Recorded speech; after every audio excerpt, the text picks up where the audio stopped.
The topic is Dr. Martin Luther King at the 21st century, and of course the guest is Dr. LBaldwin from Vanderbilt University.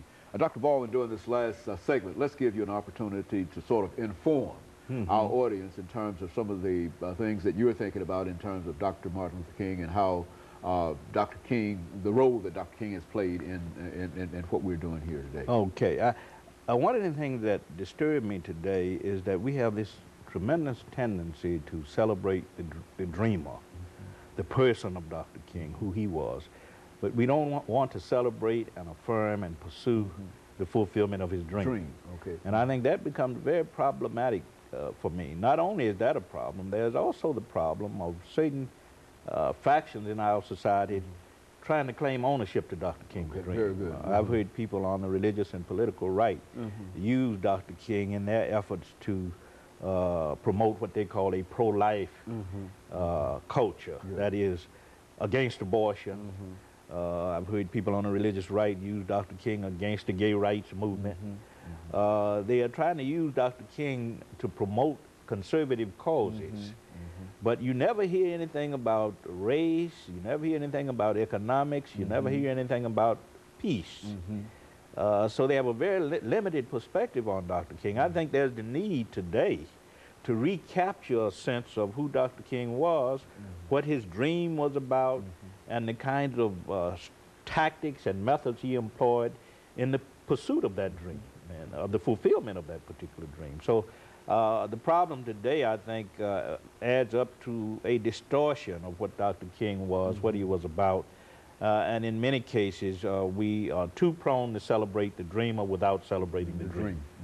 You know, Dr. Baldwin, what we always try to do is to have our guests to say something that would be beneficial to the young people, because of course not only would it be beneficial to the young people but older people as well.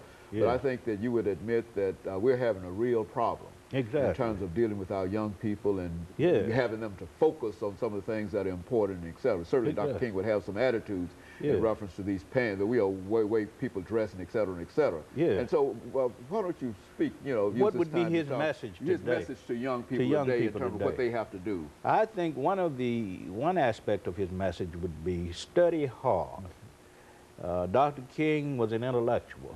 You may think of him as an activist, a civil rights leader. He was all of that, but he was also an intellectual who took the academic life very seriously.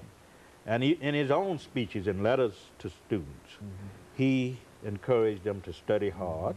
That's one thing he encouraged them to do. Secondly, to avoid too much obsession with materialistic values. Very good. Because our young people are concerned about materialism.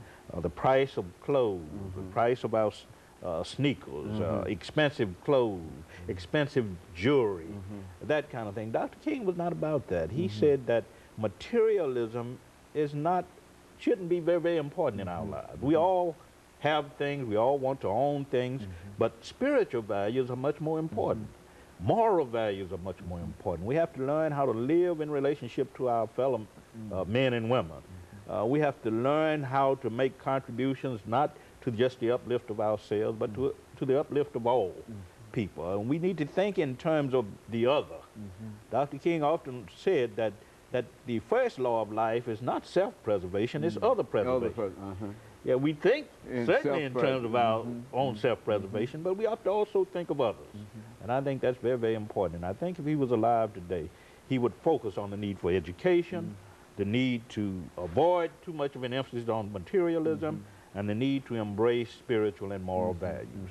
And what about violence? I mean, what would violence? I think that his message would be violence is always immoral.